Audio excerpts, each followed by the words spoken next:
प्रभु राम देव भगवान अल्लाह खुदा ईश आदि नाम एक ही शक्ति के हैं। वो कैसा है, कहां है, कैसे मिलता है, किसने देखा है? ये प्रश्नवाचक चिन्ह पूर्ण रूप से हटाने के लिए अवश्य सुनिए जगत गुरु तत्वदर्शी संत रामपाल जी महाराज के अमृत वचन सर्व पवित्र धर्मों के पवित्र शास्त्रों के आधार पर। परमपिता परमात्मा सर्व सृष्टि रचनहार, हम सभी प्राणियों के जनक कबीर साहब जी हैं। बंदी छोड़ कबीर परमेश्वर जी हैं, जो काशी शहर में भारत वर्ष की पवित्र धरती पर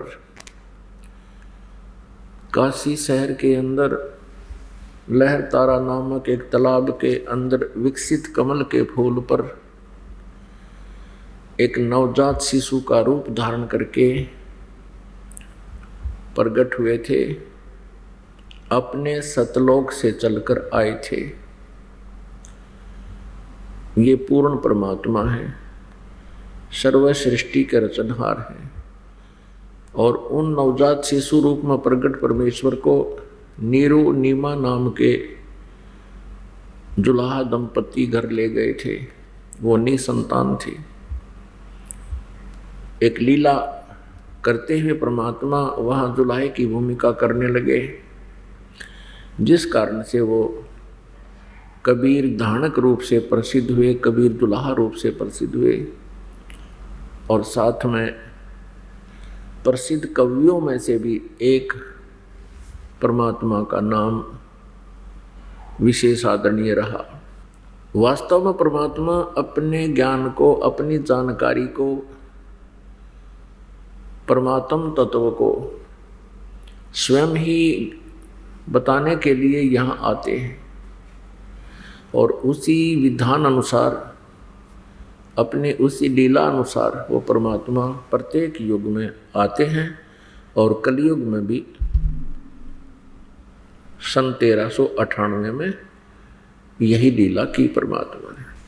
परमेश्वर ने हमें आकर समझाया कि तुम सतलोक में रहा करते थे, आपकी वहाँ जन्म और मृत्यु नहीं होता था। आपके ऊपर यहाँ एक ये जो शरीर आपको दिया है, ये आपका एक बंधन है। आपके ऊपर एक ये बेड़ी डाल रखी है। इस प्राणी को परेशान करने के लिए इस काल भगवान ने हमारे ऊपर ये स्थूल शरीर जो चढ़ा रखा है, ये हमें परेशान करने का माध्यम है, मीडिया है। इस जीव को जितना कष्ट इसमें दिया जा सकता है ये देता है, चाहे वो पशु रूपी योनि में, चाहे पक्षी योनि में या मानव शरीर में। परमात्मा ने आके बताया कि इस शरीर में जिसमें तुम रह रहे हो, ये क्या है, कैसा है। तुम हमेशा इस शरीर को पाकर के ये चिंतित रहते हो, चिंता करते हो कि हे भगवान कहीं मेरी मृत्यु ना हो जाए। परमेश्वर हमें याद दिलाते हैं कि मुझे चिंता इस बात की है कि तुम इसमें जीवित कैसे रह रहे हो, तुम रह कहाँ रहे हो।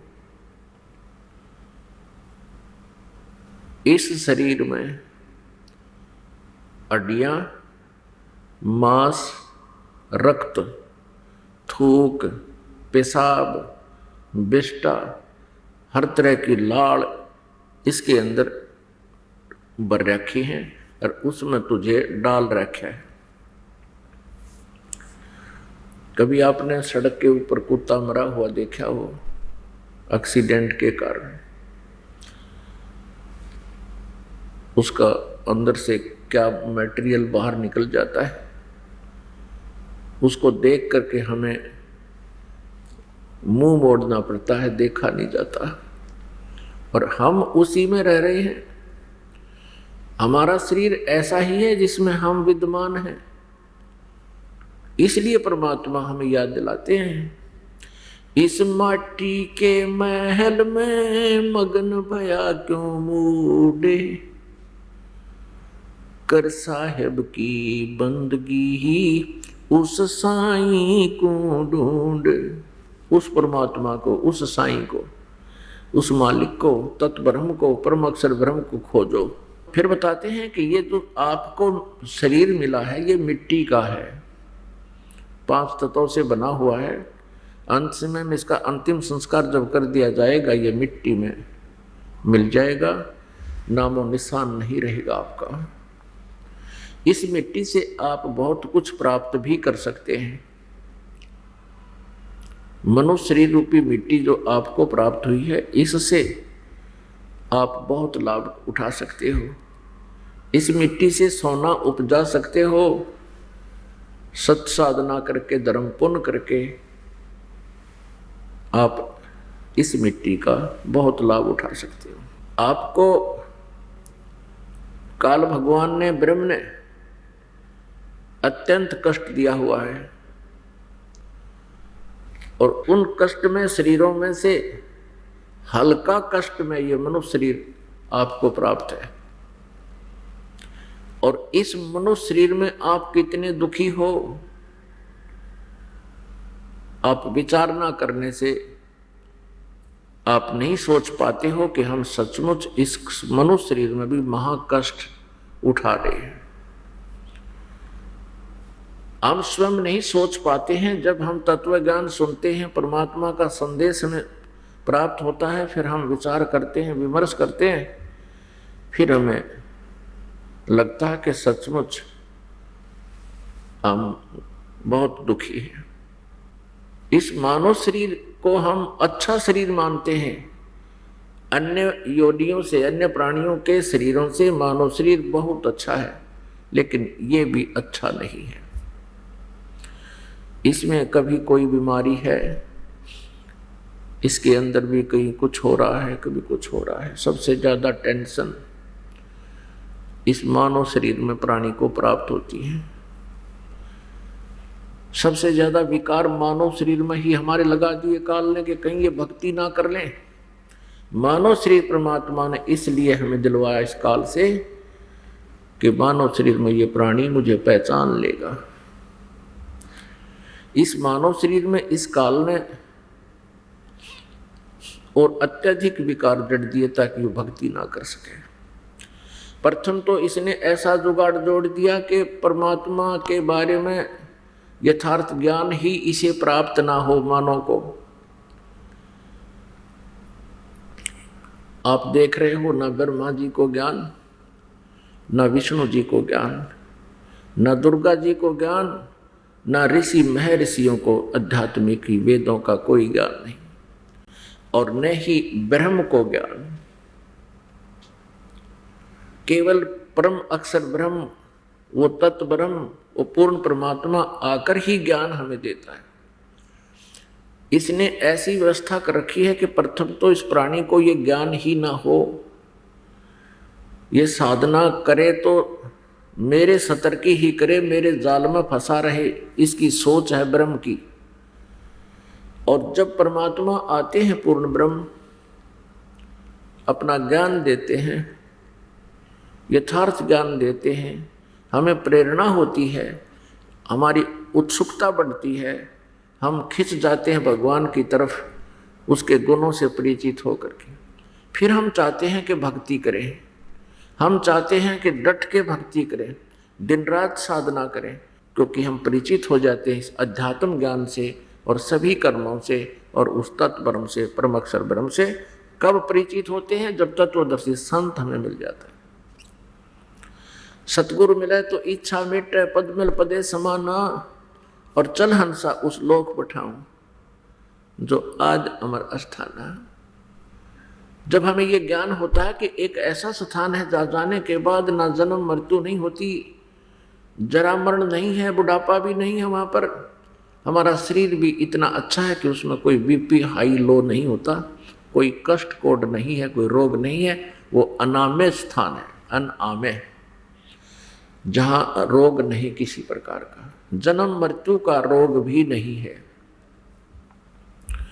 तो हमारी प्रेरणा होती है, हम संत के निकट जाते हैं तो काल ने और एक जबरदस्त षड्यंत्र रचा हुआ है कि नकली संत भेज दिए। इस कलयुग में ही सतलोक का ढंडोरा पीटा गया। न सतयुग में सतलोक का जिक्र, न त्रेता युग में, न द्वापर में। अब कलयुग के अंदर परमात्मा का प्रॉमिस हुआ था इस काल के साथ। इस काल भगवान ने, ब्रह्म ने कहा था कि कलयुग में आप जितने चाहो जीव ले जाना, 3 युगों में आप जीव ना ले जाना, कम ले जाना। तो अब सतलोक की महिमा का गुणगान अब होना था। काल ने पहले ही अपने दूत भेज दिए, ये झूठे नकली, ये झूठे ज्ञान युक्त, नाम सतलोक का लें, कह का पता नहीं, नाम काल के दें और बात करें सतलोक जाने की। राधा स्वामी पंथ, धन धन सतगुरु, डेरा सच्चा सौदा, सिरसा वाले आदि आदि। इसने ये नकली पंथ चला दिए, करोड़ों जीवों को उसमें फंसा दिया। ऐसा हमारे साथ इसने एक और षड्यंत्र रच दिया। फिर आगे क्या कर रखा कि शरीर ऐसा दे रखा है कि हम भक्ति करना चाहें तो नहीं कर सकते इसमें। ये तो रजा मालिक की होगी। उस परमेश्वर ने ऐसी विधि बता दी कि हम थोड़ी भक्ति करेंगे तो भी बेनिफिट कई हजार गुना मिलेगा हमें। ऐसा तरीका बताया हमारे को। अब जैसे ये मानव शरीर मिला है, इसमें हमारे साथ एक और जुल्म कर दिया। इसने 5 विकार लगा दिए। परमेश्वर कबीर जी कहते हैं, कबीर कुत्ता रुत पर, कबीर कुत्ता 30 दिन रुत पर रहे उदास, और कामी नर कूता सही 6 ऋतु 12 मास। विचार करना परमात्मा के एक एक संदेश पर गहराई से सोचना, तब आपको पता चलेगा कि हम कितने षड्यंत्र के तहत काल ने यहाँ बंद कर रखे हैं, फंसा रखे। परमात्मा कहते हैं कि कुत्ता जो होता है 30 दिन ही उत्तेजित रहता है काम वासनावश संतानोत्पत्ति के लिए, फिर शेष समय वो शांत रहता है। और परमात्मा याद दिलाते हैं कि कामी नर कुत्ता सही 6 ऋतु 12 मास, और मनुष्य के लिए कहा है कि इसका कोई समय फिक्स नहीं, इसके अंदर इतनी उत्तेजना और ये वासना ठोक दी काल ने। परमात्मा कहते हैं, एक नारी त्याग दीनी 5 नारी गैल बे, पाया न द्वारा मुक्ति का सुख देव करी बहु सैल बे। अब क्या होता है, परमात्मा की प्रेरणा पाकर आत्मा तड़फ जाती है। उसके पाने के लिए यूं सोचती है कि मैं, यदि राज्य भी त्यागने की आवश्यकता पड़ी तो इस आत्मा ने राज्य भी त्याग दिया। पिछले उदाहरण है, राजाओं ने राज त्याग कर भगवान पाने की चेष्टा की, कहाँ चले गए, जंगल में चले गए। परमेश्वर कबीर जी कहते हैं कि एक नारी त्याग देनी। आप जी प्रेरित हो गए, एक स्त्री को त्याग कर चले गए। किस उद्देश्य से? कि ये भक्ति में बाधा करती है। हम नारी के पास रहेंगे तो वासना जागेगी, भक्ति बाधा बनेगी, इसके करके तुम छोड़ जाते हो। परमात्मा कहते हैं नहीं, एक नारी तो त्याग दीनी, और ये काम क्रोध मोह लोभ अहंकार, ये 5 शब्द स्पर्श रूप रसगंध, ये तेरे साथ जुड़े हुए, ये 5 बाधक और तेरे साथ है, इनको त्याग दो, बात बनेगी। अब क्या बताते हैं परमात्मा कबीर जी कहते हैं, मतंग शब्द स्पर्श रूप रसगंध, मतंग कुरंग पतंग बरंग और सिरंगा, इंद्री एक और ठगो तिस अंगा, तुमरे संग पांचों प्रकाशा, योग युगत की झूठी आशा। क्या बताते हैं कि जैसे शब्द सप्रस, जैसे कुरंग, कुरंग कहते हैं हिरण को, हिरण के अंदर एक सबसे भयंकर विकार है कान का विषय, शब्द का विषय। और हिरण को पकड़ने वाले जो शिकारी होते हैं वो एक प्रकार की धुन निकालते हैं सारंगी पे, ऐसे ऐसे करते रहते हैं उतार को घुमाकर। तो मर्ग के कानों में जब गिरती है, हिरण के कानों में, तो इतना विवश हो जाता है कि वो अपने शत्रु के पास खिंचा चला आता है और उसके सामने ऐसे सिर रखकर बैठ जाता है। उसका इतना जबरदस्त कान का विषय है, यानी गाने सुनने की आदत बहुत जबरदस्त है। शब्द सप्रस, सप्रस माने काम वासना। हाथी के अंदर सबसे अत्यधिक काम वासना होती है। शिकारी क्या करते हैं, हाथियों को पकड़ने के लिए एक हथनी को ट्रेंड करते हैं और जमीन में एक लंबा चौड़ा गड्ढा खोद देते हैं, काफी लंबा, सैकड़ों फुट लंबा और 10 फुट चौड़ा, और उसको ऊपर से लकड़ों से छाप देते हैं, छत दे देते हैं पतली पतले लकड़ों से, और उसके ऊपर के घास रख देते हैं, ऐसे ही ताजा घास काट के उसके ऊपर के डाल देते हैं, ये पता ना लगे कि यहाँ गड्ढा छाप रखे है। उधर से उस हथनी को छोड़ देते हैं हाथियों के झुंड में। वो हथनी जाती है हाथियों के साथ, वो छेड़छाड़ करती है, अपने शरीर को सप्रस करती है, उनके अंदर वासना जागृत कर देती है। हाथी इतने अंधे हो जाते हैं, उसके साथ विलास करने के लिए उसको पकड़ना चाहते हैं, वो ट्रेंड होती है, भाग लेती है। वो सीधा भागती है एक बार तो, उसको पता होता है वो फिर, और हाथी भी उसके बिल्कुल निकट आ रहे होते हैं, 10-20 फुट पीछे होते हैं।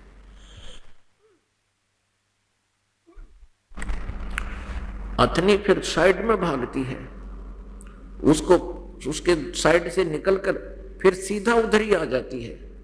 हाथी सीधा चलने की इधर ना भाग कर उसके पीछे, जब उसको वापस आया सामने देखते हैं, वो सीधे ही भाग लेते हैं और सीधे उस खाई के अंदर, गड्ढे के अंदर गिर जाते हैं।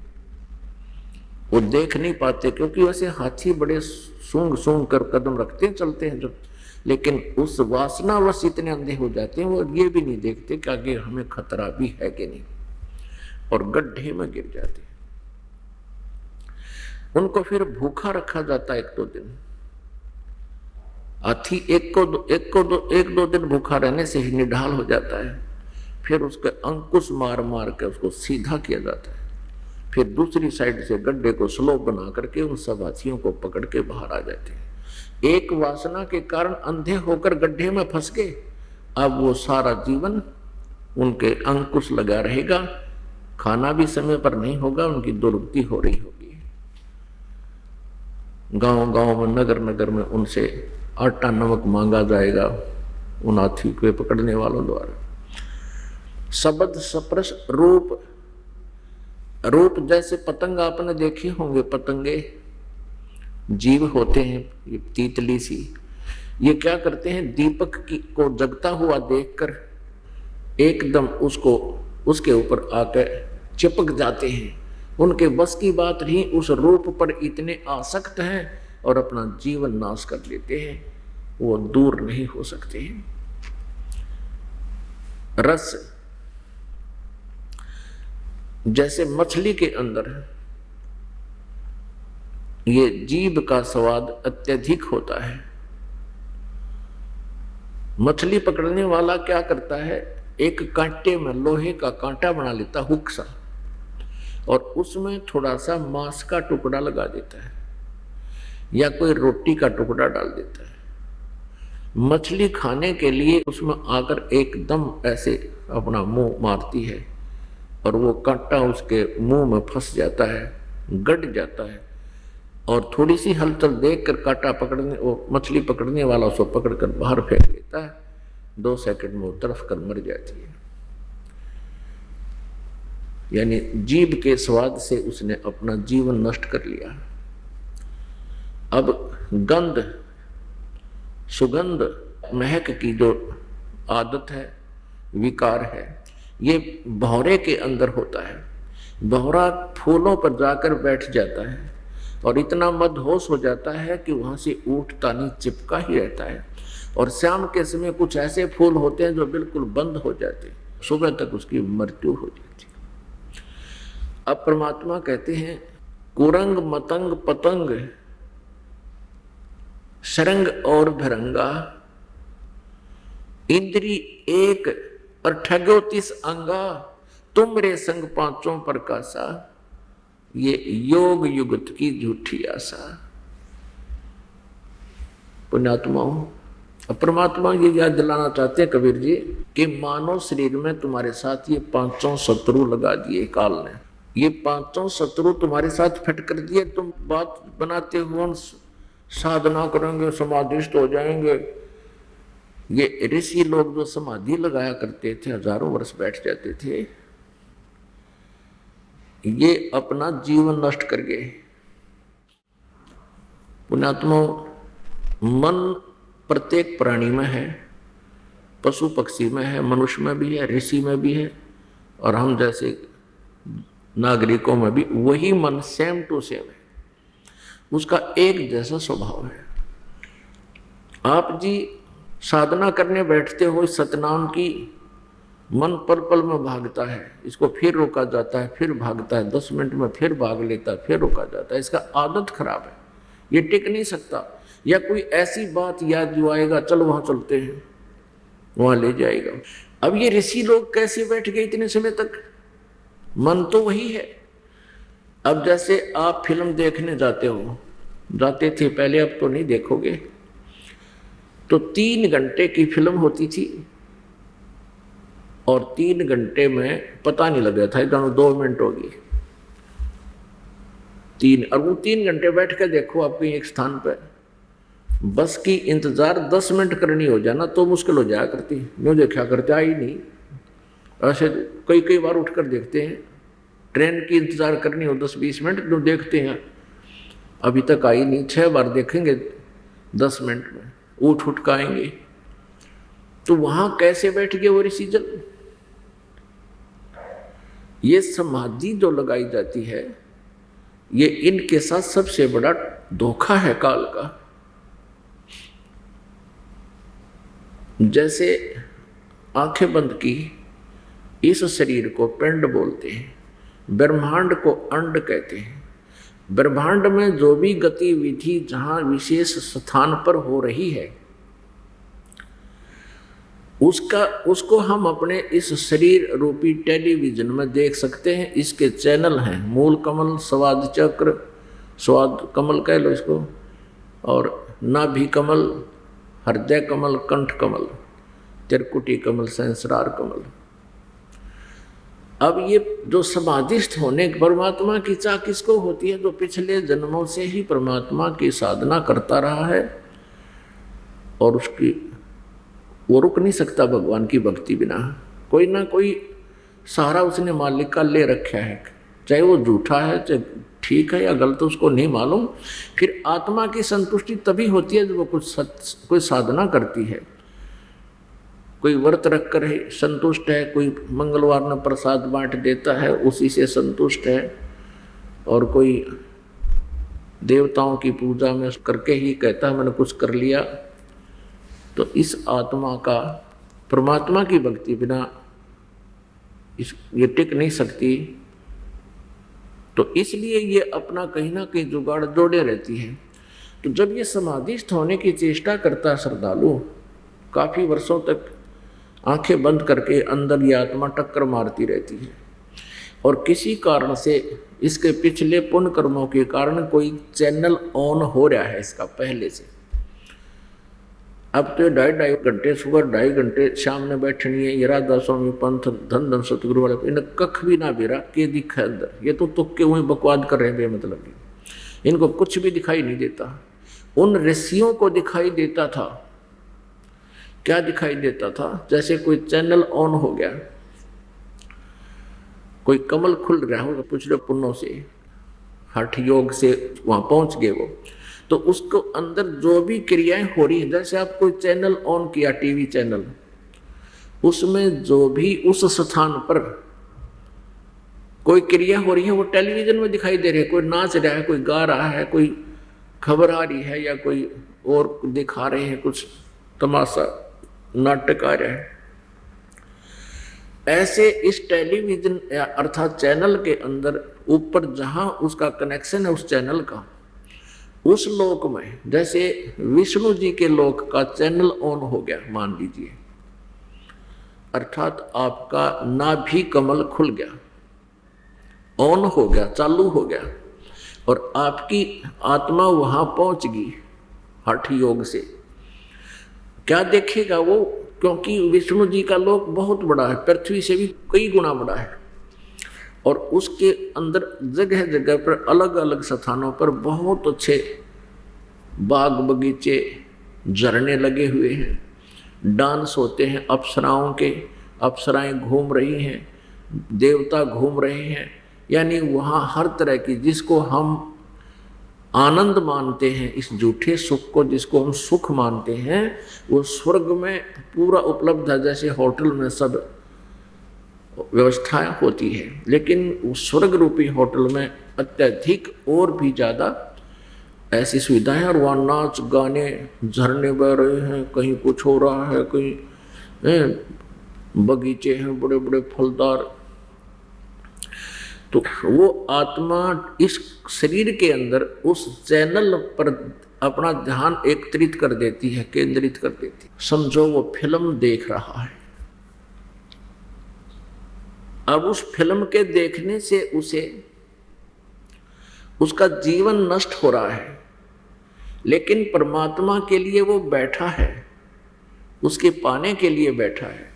उस दयालु ने एक और रजा बख्श रखी है, उसके लिए समाधिस्थ होने का समय जो परमात्मा के लिए उसने ड्योट किया, वो समय उसका तप में काउंट हो जाता है, उसका तप बन जाता है, और तप से उसको राज्य प्राप्त होता है। समाधिस्थ होने से पहले वो जो नाम जाप करता है, क्योंकि ऋषिजन पहले ओम नाम का जाप जपते थे और कोई मंत्र नहीं जपते थे, जो भगवान पाने के लिए ट्राई कर रहा होता है।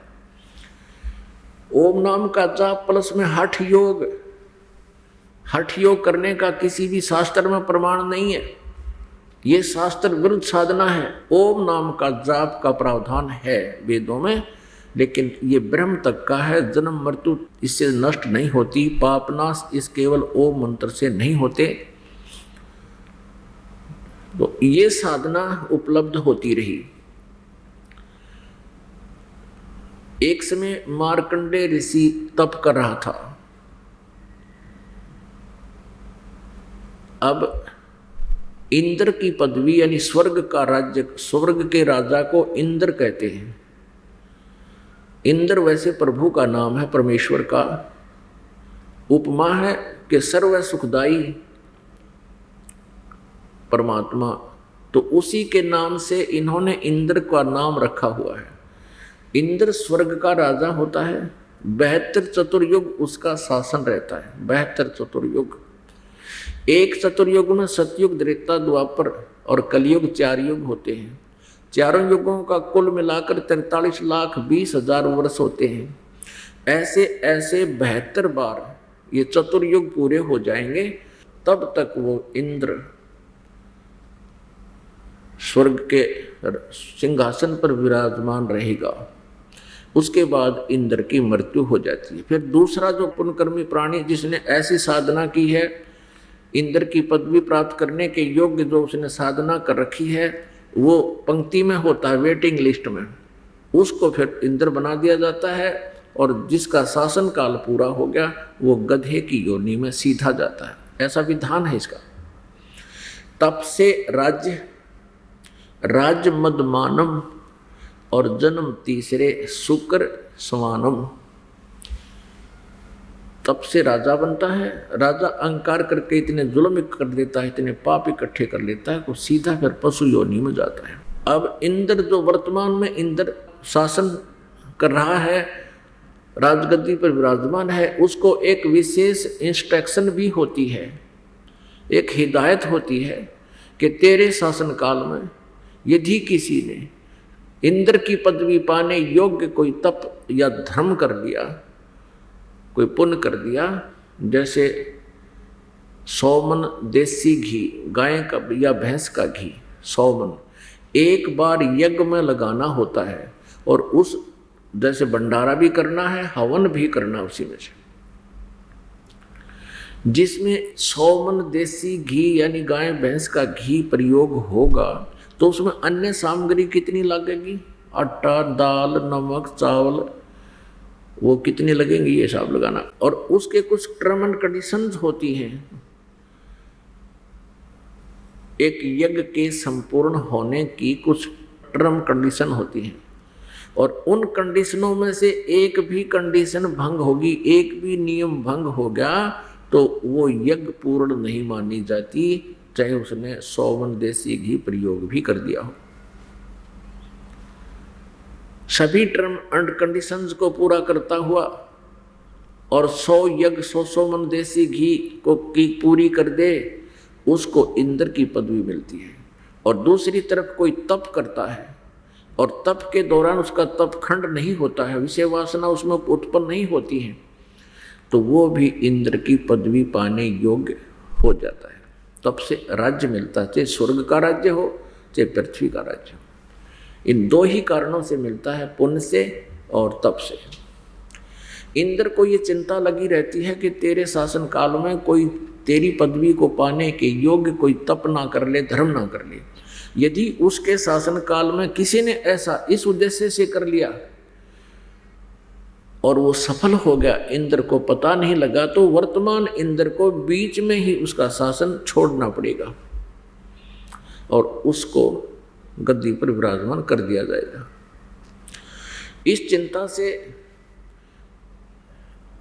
इस चिंता के कारण इंद्र चिंतित रहता है और वो हलकारे छोड़ देता है पृथ्वी पर। देवता घूमते रहते हैं गुप्त रूप में, यही ध्यान रखने के लिए कि कोई ऐसा तप धर्म ना कर ले जिससे इंद्र की पदवी जाती रहे। इसी दृष्टिकोण से जब उसको पता चला कि एक मार्कंडे नाम के ऋषि बंगाल की खाड़ी में वहां तपस्या कर रहे हैं, इंद्र ने एक उर्वशी भेज दी, एक सुंदर स्त्री, स्वर्ग की अप्सरा, और उसको हिदायत दी गई थी कि तू उसको मार्कंडे ऋषि का तप भंग करके आ। उसने जाकर के वहाँ उस क्षेत्र में एक सुंदर वातावरण उत्पन्न कर दिया, सिद्धित है, बहुत ना गर्मी ना सर्दी, बहुत सुंदर वातावरण, महक छोड़ दी। अपने आप सिद्धि से ऐसी आवाजें आने लगी जैसे हर तरह की बाजे बज रहे हों साजबाज से, और स्वयं वहाँ उस ऋषि के सामने 20-30 फुट पर डांस करने लगी, नाचने लगी। अब उसने सारा कुछ कर लिया, लेकिन मार्कंडे ऋषि ने कोई गतिविधि नहीं की। उसने अंत में क्या किया कि अपनी कमर का नाड़ा तोड़ दिया, अर्थात निवस्त्र होगी। तब मार्कंडे ऋषि ने कहा कि हे बेटी, हे माई, हे बहन, यह तू क्या करने आई? उर्वशी शर्मिंदा होगी, वस्त्र पहन कर कहने लगी, हे मार्कंडे ऋषि, ना जाने आपकी समाधि कहाँ थी। इस बनखंड के, इस वन के अक्षेत्र में जितने भी तपस्वी थे वो तो मुझे देखते ही होश आवास खो बैठे। तुम्हारी समाधि ना जाने कहाँ थी, तुम जानो। आपसे एक प्रार्थना है कि आप मेरे साथ इंद्रलोक चलो। तब मार्कंडेय ऋषि ने कहा कि मेरी जो समाधि थी, अर्थात जहाँ मेरी दृष्टि पहुंची हुई थी, जहाँ मैं देख रहा था डांस, वहाँ डांस करने वाली इतनी सुंदर स्त्रियां थी, तेरे जैसी तो उनके बांदी थी, 7-7 नौकरानी थी उसके पैर धोने वाली। फिर मैं तुझे क्या देखूं। पुण्यात्मा, परमात्मा के इस तत्व ज्ञान से आपको पता चलेगा कि हम इन ऋषि महर्षियों को, इन ड्रामेबाजों को, जो गांव के बनी में बैठ जाते हैं, धूना लगा लेते हैं, 5-4 आग के भट्ट बाढ़ देते हैं चारों तरफ के, और घंटा 2 घंटा बैठ कर मूर्ख बनाते हैं हमारे को, इनका पल्ला क्यों होगा जब ऐसे ऐसे ऋषियों के साथ क्या बीती, उनको क्या प्राप्ति हुई। अब मार्कंडेय ऋषि समाधिस्थ हो रहा था, वो समाधि लगा रहा था। समाधि में क्या देख रहा था कि ब्रह्मलोक में इस काल ने एक और कमाल कर रखा है। वहाँ पर एक महा इंद्र का लोक बना रखा है, महास्वर्ग, और उस महा इंद्र के लोक के ऊपर नकली सतलोक, नकली अलखलोक और डुप्लीकेट अगम और अनामी लोक रच रखे हैं, दुर्गा से रचवा रखे, माया से बनवा रखे। प्रथम तो ये प्राणी ब्रह्मलोक के प्रथम स्टेज पर ही संतुष्ट हो लेता है, वहीं पर अपना जीवन नष्ट करना शुरू कर देता है। महास्वर्ग है। एक तो कॉमन स्वर्ग है, जिसने थोड़ा बहुत धर्म पुण्य किया हुआ कुछ समय के लिए उस स्वर्ग में उसको भेज देते हैं।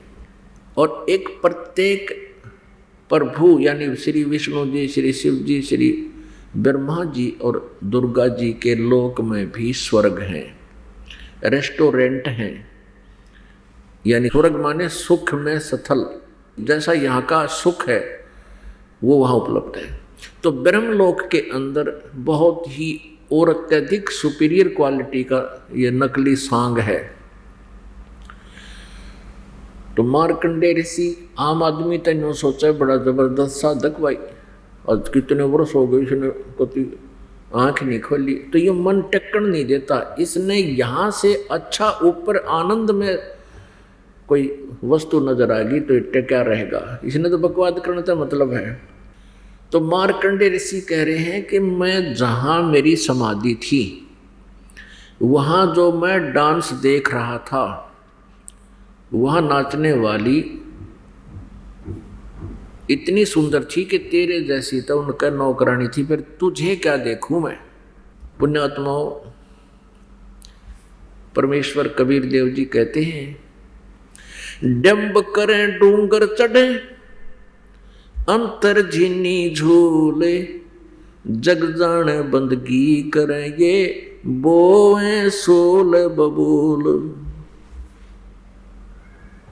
ऊंचे से स्थान पर बैठा करें, ये तपस्या करने वाले टीले से पे यानी ऊंचे स्थान पर, छोटी मोटी पहाड़ी पे या कोई थली पर, ताकि दूर तक दिखे कि कोई साधक बैठा है। प्रशंसा के पात्र बनने के लिए तो कहते हैं डंब करें। डंब माने पाखंड करते हैं। ये सत साधना ना करके जो भी साधना की जाती है, गीता जी अध्याय नंबर 16 के श्लोक नंबर 23 में कहा कि शास्त्र विधि को त्याग कर जो मनमाना आचरण करते हैं, उनको न तो कोई सुख होता है, न कोई सिद्धि प्राप्त होती है, और न ही उनकी गति होती है, अर्थात यूजलेस, व्यर्थ। तो क्या बताते हैं कि शास्त्र विधि को त्याग कर जो मनमानी पूजाएं कर रहे हैं वो पाखंड कर रहे हैं। डंब माने पाखंड, डंब करें डूंगर चढ़े, डूंगर माने ऊंचे स्थान पर, अंतर झीनी झूल, अंदर में स्वर्ग जान की या इंद्र का राज प्राप्त करने की, क्योंकि इनको ज्ञान ही स्वर्ग तक का है। वो महास्वर्ग हो चाहे स्वर्ग हो, आज तक और कोई भी इनको ज्ञान नहीं था सतलोक का।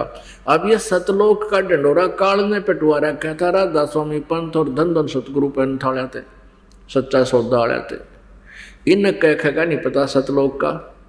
वही सतलोक, वही सतनाम को सतलोक भी कहते हैं, सारनाम भी उसी को कहते हैं, सतपुरुष भी उसी को कहते हैं और सार शब्द भी उसी को कहते हैं। और नाम पांचों काल के दें तो ये भी काल का एक जबरदस्त जाल है। ये नकली पंथ चलवा रखे पहले ही।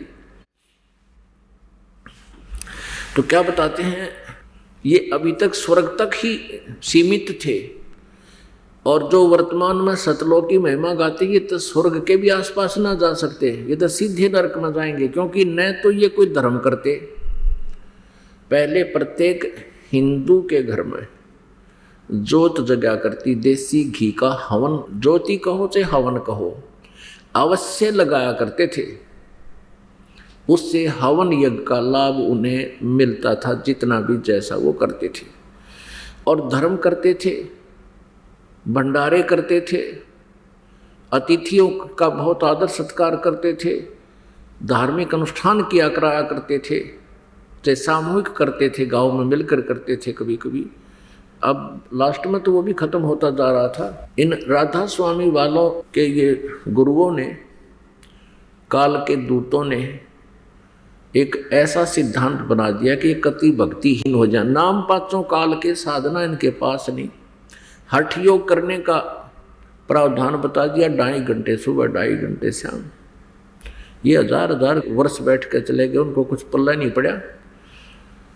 और फिर ये जोत नहीं जगानी, हमारी जोत तो हमने तो अंदर जगानी है। इस राधा स्वामी और धन धन सतगुरु पंथ के चलाने वाले प्रवर्तक श्री शिवदयाल की जोत जलगी अंदर, कित बुक्की में भूत बनकर बोला, वह जला दी जोत अंदर की सारी। ये मूर्ख बना रखे, भक्तिहीन कर दिया, विनाश कर दिया इन्होंने सबसे बड़े शत्रु इस मनुष्य जीवन के।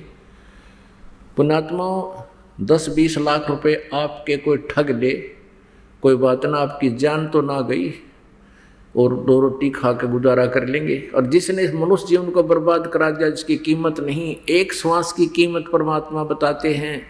कहता हूँ कहीं जात हूँ, कहूँ बजा का ढोल, और श्वास जो खाली जात है, जो 3 लोक का मोल। ऐसे अनमोल जीवन का नाश कर दिया इन काल के दूतों ने, ऋषि और गुरु बनकर काल के साधन बता दिए, भक्तिहीन कर दिए। अपने आत्माओं, इनसे अच्छा तो ये जो सिख पंथ है या हिंदू धर्म है, इन तक ये 100 गुना अच्छे हैं। क्योंकि इनमें धार्मिकता बनी हुई थी। जैसे सिख धर्म में जहाँ भी कोई सत्संग पाठ होता है, वह सभी सामूहिक अपना दान करते हैं, कोई पाबंदी नहीं किसी पर, कितना ही करो चाहे। और उसका फिर भंडारा करते हैं, ज्ञान यज्ञ सुनाते हैं, ग्रंथ साहब का यानी वाणी पढ़ कर सुनाते हैं। और वो भी उससे कम से कम ये ज्ञान यज्ञ और धर्म यज्ञ का लाभ तो मिल रहा है। नाम तो उनका भी गलत है, बीज तो उनके पास है नहीं। फिर भी इन राधा स्वामी और धन धन सतगुरु और ये हंसादेश और निरंकारी वाले, इन्होंने कति भट्ठा बैठा दिया, ना कोई धर्म कर्म का मार्ग, और नाम वो बीज भी गलत, नाम गलत है इनका। और हिंदू धर्म के अंदर भी जैसे हवन करते हैं, जोत जगाते थे, अपना धर्म भंडारा करते हैं, कोई कथा का बहाना करके भी भक्तों को जो भंडारा कर देते थे। तो ये राधा स्वामी और धन सतगुरु ने यो विनाश कर दिया। कहते हैं ज्ञान चर्चा करो और पता से भी मत बांटना, पानी पानी पे और गोली हो जाओ बैठ कर 10-20 मिनट। तो इस तरह की जो क्रियाएं ये शुरू कर दी इन लोगों ने, पुण्यात्माओं को बर्बाद कर दिया। प्रसंग चल रहा है कि अब मार्कंडे ऋषि काफी वर्षों से बैठा था। अब वो कैसे बैठ गया? समाधि लगा ली। समाधि हम सोचे कहते जग जाने भक्ति करे, यो बो है सूल बबूल, यो कांटे बो रहा की करके अपने भविष्य के अंदर जिसने जीवन नष्ट कर दिया। एक समय एक गांव के बाहर जंगल था। उस जंगल में, वन में ऐसे ही ये दिग्भ्रष्ट बहुत से व्यक्ति रहते थे साधु रूप में। उन्होंने हठ योग करके समाधिस्थ होने का अभ्यास कर लिया। आपको बताया कि समाधिस्थ वही हो सकता है जिसको अंदर का कोई चैनल उसकी आत्मा ने कितना कोई ढूंढ लिया, सुराख बैठ के देखने का, और वहां उस जिस भी लोक में उसका अभ्यास हो गया, उस बहुत लंबा चौड़ा कि तो कोई नाच रहा है, कोई गा रहा है, कोई रो रहा है, यानी कोई फल झरने बह रहे हैं, बहुत लंबे चौड़े आतिशबाजियां हो रही हैं ऐसे। तो ये मन वही टिकेगा जहाँ इसको अन्य स्थान से अच्छी कोई सुविधा इसके अनुकूल होगी। वो समाधिस्थ होने का अभ्यास कर लिया उन लोगों ने, साधकों ने। 10-20 साधु रहते थे और वो नगर में आ जाते थे, वहाँ से कुछ खाना खा जाते थे, लस्सी वगैरह पी जाते थे, फिर अपना साधना करते रहते थे। गांव के लोग बहुत धार्मिक थे, साधु संतों की सेवा बहुत किया करते थे, आदर सत्कार करते थे। एक समय एक भक्त संत, वो जो वहाँ अभ्यास करता था, वो आ गया। उसने सोचा सुबह सुबह चलता हूँ, लस्सी पी कर आऊँगा। अब वो वक्त तो चला गया 5 बजे से 4 बजे,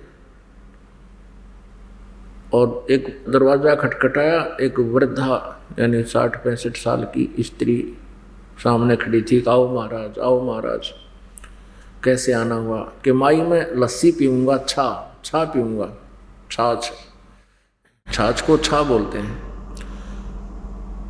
माई ने उसके लिए आसन लगा दिया, कपड़ा बिछा दिया गद्दा बिछा करके, और कहा महाराज जी आप बैठ जाओ, मैं अभी दूध बिलोती हूँ, अभी रड़कती हूँ और लस्सी बनाती हूँ। उसने कहा ठीक है माई, बना ले लस्सी। माई ने कहा कि अभी थोड़ा टाइम लगेगा, आधा घंटा, बैठ जाओ। अब मन की तो आदत है, उसने फिर वह फिल्म देखनी चाहिए, बैठते हैं। वो समाधिस्थ हो गया, लगा ऊपर की फिल्म देखने। माई ने दूध वो बिलोया यानी लस्सी बनाई। अब कभी गर्म हो जा, कभी ठंडा हो जा, उसमें पानी डाला, कभी गर्म कभी ठंडा, यानी 1 घंटा लग गया बुढ़िया ने वो दूध सेट करने में और घी निकालने में। 1 घंटे के बाद लस्सी करके तैयार एक गिलास में, और लेके गई नमक डाल के ले महाराज जी पी लो, छा पी लो महाराज जी, छा पी लो। अब महाराज जी ने देखा फिल्म, उसने बाहर की कोई आवाज़ सुन नहीं रही। बहुत देर होगी, जोर जोर से भी आवाज़ लगा ली। बुढ़िया ने सोची कदे बाबा जी मर गया हो, तेरा सिर हो जा। उसने गांव के पड़ोसी बुलाए, उन्होंने भी जोर से आवाज़ लगाई, महाराज जी नमो नारायण, महाराज जी नमो नारायण। महाराज जी ने नमो नारायण थोड़ा सुना, तो वो ऊपर देखा डांस।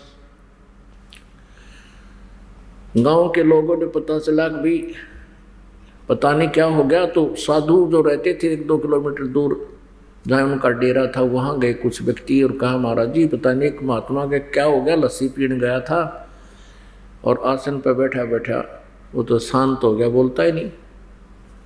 2-3 वहाँ से साधु आए, भक्त, वो जो साधक थे, उन्होंने देखा, उन्होंने कहा भाई इसकी समाधि लग रही है, इसने बोलो मत, ये अपने आप आवेगा, समाधि वापस आवेगी तब ये बोलेगा।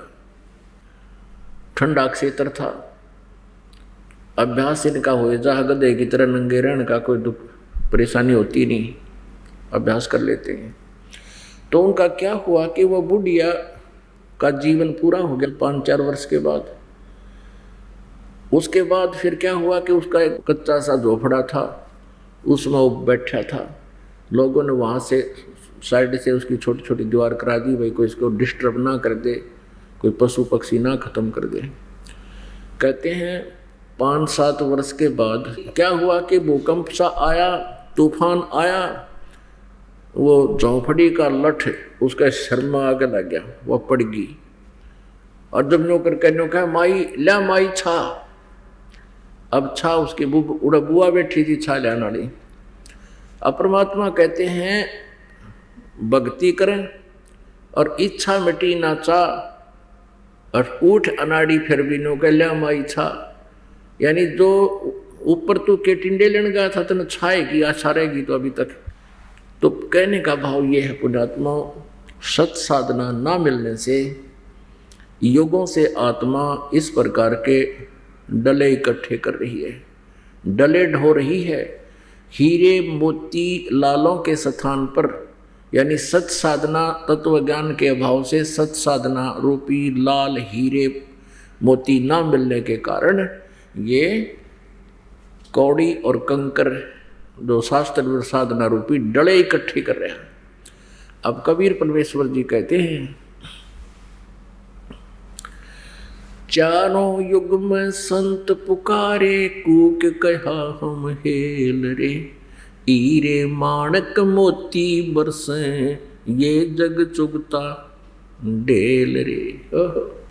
परमेश्वर कबीर जी कहते हैं कि हम चार युगों में आकर आवाज लगाई इस तत्व ज्ञान की, सत साधना बताने की चेष्टा की।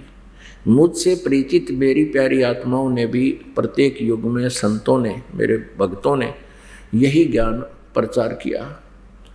लेकिन क्या कहते हैं, पर भी लेन जात है दुनिया, हमारा ज्ञान किने ना सुनिया।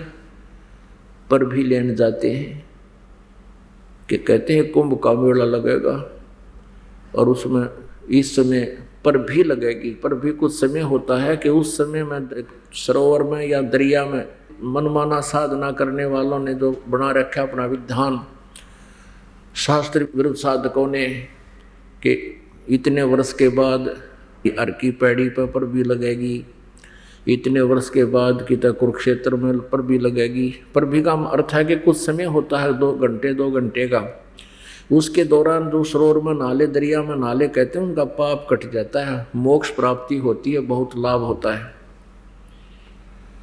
परमात्मा कहते हैं तुम्हारे जाने से पहले उस सरोवर में न जाने कितने कछुए और मेंढक मछलियां होती हैं, तो वो तो आपसे पहले स्नान कर चुके हैं उसमें, क्या उनकी मुक्ति होगी? पर भी लेन जात है दुनिया, हमारा ज्ञान किने ना सुनिया। परमात्मा कबीर जी कहते हैं कि हमारा ज्ञान तो किसी ने नहीं सुना और वहाँ भटकते फिर रहे। अब आप देखते हो ये कावड़ लाते हैं, आजकल कावड़ लाते हैं, कहाँ जाते हैं? हरिद्वार से भी आगे पहुँचते ऋषिकेश, और कुछ श्रद्धालु जाते हैं गोमुख से लाते हैं जहाँ से गंगा स्टार्ट होती है कहते हैं। अब उसका कहीं प्रावधान नहीं है इस कावड़ लाने का किसी भी शास्त्र में, जो प्रमाणित शास्त्र है जैसे पवित्र वेद, पवित्र श्रीमद् भगवद गीता जी, ये प्रमाणित सदग्रंथ है। और पवित्र सूक्ष्म वेद यानी महापुरुषों की वाणी, कबीर जी की वाणी, उससे परिचित जितने महापुरुष हुए हैं संत, उनकी वाणी में ये कहीं प्रावधान नहीं है। तो इन सदग्रंथों में जो साधना का प्रावधान नहीं है, शास्त्र में उसकी साधना वर्णित नहीं है, वो शास्त्र विधि को त्याग कर मनमाना आचरण है, वो व्यर्थ है, यूजलेस है। सन 1991 या 92 की बात है, ये श्रद्धालु कावड़ लेने गए तो फिर कहाँ जाते हैं? नीलकंठ का मंदिर है ऊपर नीलकंठ पे, वहाँ एक आप मंदिर बना रखा है श्रद्धालुओं ने, उसमें भगवान शिव जी की मूर्ति लगा रखी है। तो वहाँ अवश्य जाते हैं मत्था टेकने के लिए, तभी सफल मानते अपनी यात्रा को। एक बार क्या हुआ कि किसी कारण से वो पहाड़, जहाँ पहाड़ के साथ में बना हुआ वो मंदिर और उसके ऊपर ऊंची ऊंची पहाड़ियाँ और साइड में है, क्या हुआ कि वर्षा के पानी के कारण, कांस्टेंट झरना बहने के कारण एक पहाड़ का टुकड़ा अलग हो गया, कट गया। वो इत्तेफाक से वो उसी दिन लुढ़क गया जब वो भीड़ लगी हुई थी। और पहले तो वो मंदिर तोड़ा उसने पड़ के, नीलकंठ का सिर फोड़ा, भगवान शिव जी का।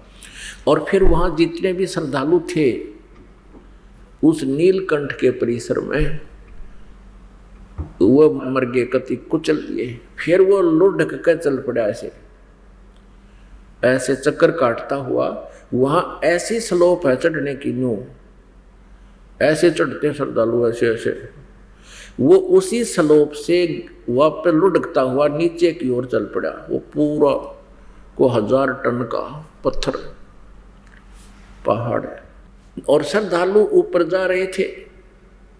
भीड़ इतनी, उसमें रास्ता बिल्कुल थोड़ा सा साइड में कहीं बचने का स्कोप नहीं था। ऊपर से वो रोलर बन गया, वो रोलर चल पड़ा वापस और श्रद्धालु जा रहे थे। कुचल दिए वहाँ से वहाँ तक कई हज़ारों की संख्या। भागने का रास्ता नहीं, इधर साइड में हो सकते नहीं, ऊंची ऊंची पहाड़ी है। वो कुछ सीमित स्थान था, उसको ही कवर करता हुआ कुचलता हुआ नीचे को चल पड़ा पूरी स्पीड तक। उधर क्या था, ऋषिकेश के ऊपर एक लक्ष्मण झूला बोला है, पुल बना रखा है ऊपर का, काफी ऊंचाई से पर बना हुआ है वो गंगा के ऊपर। उस पुल पर अच्छी भीड़ थी, जाने वालों की, कुछ आने वालों की। अब क्या हुआ कि किसी ने ऊपर से आवाज लगा दी कि पहाड़ टूट गया और बहुत हानि हो रही है, भाग जाओ, वापस भाग लो।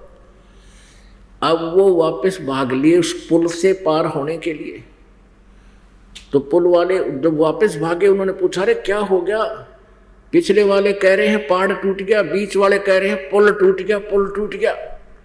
अब उन्होंने सोचा ये पुल टूट गया और इतनी भीड़ होगी आपस में, कोई इधर धक्के मार रहा, कोई इधर मार रहा। उन्होंने सोचा ये पुल टूट गया और हम दरिया में गिरेंगे, डूब जाएंगे। कहते सैकड़ों की संख्या में तो पुल के ऊपर से छलांग लगा गए गंगा में और डूब कर मर गए। और कुछ मार दिए वो कावड़िया, उसने उस पत्थर ने ऊपर तो लुढ़कता हुआ आ रहा था पहाड़ का टुकड़ा। और कुछ मर गए वहां पैरों तले दब के पुल के ऊपर, कुछ इधर भाग रहे, कुछ इधर भाग रहे, जो नीचे पड़ गए। 400-500 तो उस पुल के ऊपर मसले गए, वो खत्म हो गए। कुल मिलाकर उस समय समाचार मिले थे कि 2500 व्यक्ति कावड़ लेने वाले वहाँ मर गए। कति कुछ जमुना में, गंगा में डूब कर मर गए, कुछ उसने कुचल डाले और सैकड़ों की संख्या में पुल के ऊपर मारे गए। अब सन 2010 में भी एक घटना ऐसी भयंकर घटनी, दुखदाई, कलेजा मुंह को आता है। एक गांव के 40 सदस्य 4 व्हीलर करके कावड़ लेने गए थे और 40 के 40 नीचे खाई में गिर गई। वो 4 व्हीलर कति 40 के 40 मर गए। हाहाकार मच गई उस गाँव में। और उस गांव ने प्रतिज्ञा ले ली कि आज के बाद कोई भी कावड़ लेने नहीं जाओगा। ऐसा नाश करवा कर हम माने। और परमात्मा कहते हैं ये पर भी लेन जात है दुनिया, अमरा ज्ञान किने नहीं सुनिया। इस ज्ञान को सुन ले तो देख कैसा आनंद है। वहाँ तो ये आत्मा कितनी संघर्षशील है, कैसे नंगे पैरों चलते हैं बेचारे लेकर पाइया गंगा जल। अब भगवान शिव जी क्या उस गंगा जल का भूखा है? भगवान शिव जी के लोक से गंगा आती है, वो खूब नहाते धोते हैं, सुंदर स्वच्छ पानी पीते हैं। उसको ये पाइया गंगा जल की जरूरत को ना। वो तो जब कहते हैं कि सत साधना करो, पीछा छुटवा लो। पूर्ण परमात्मा की भक्ति वो स्वयं भी करते हैं और औरों को भी सलाह देते हैं, लेकिन उनको ज्ञान ना होने से वो ब्रह्म तक की साधना ही करा रहे हैं। अब क्या बताते हैं, परमात्मा ने सूक्ष्म वेद में लिखा है साधनाओं को करने और ना करने के लिए।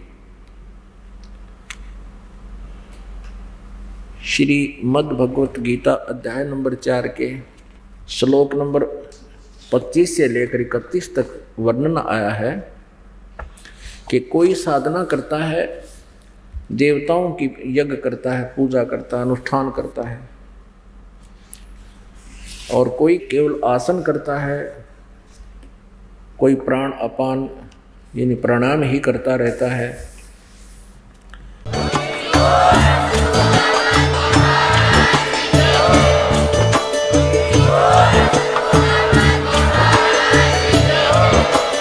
आप सुन रहे थे जगत गुरु तत्वदर्शी संत रामपाल जी महाराज जी के मंगल प्रवचन। अधिक जानकारी के लिए विजिट कीजिए हमारी वेबसाइट www.jagatgururampalji.org।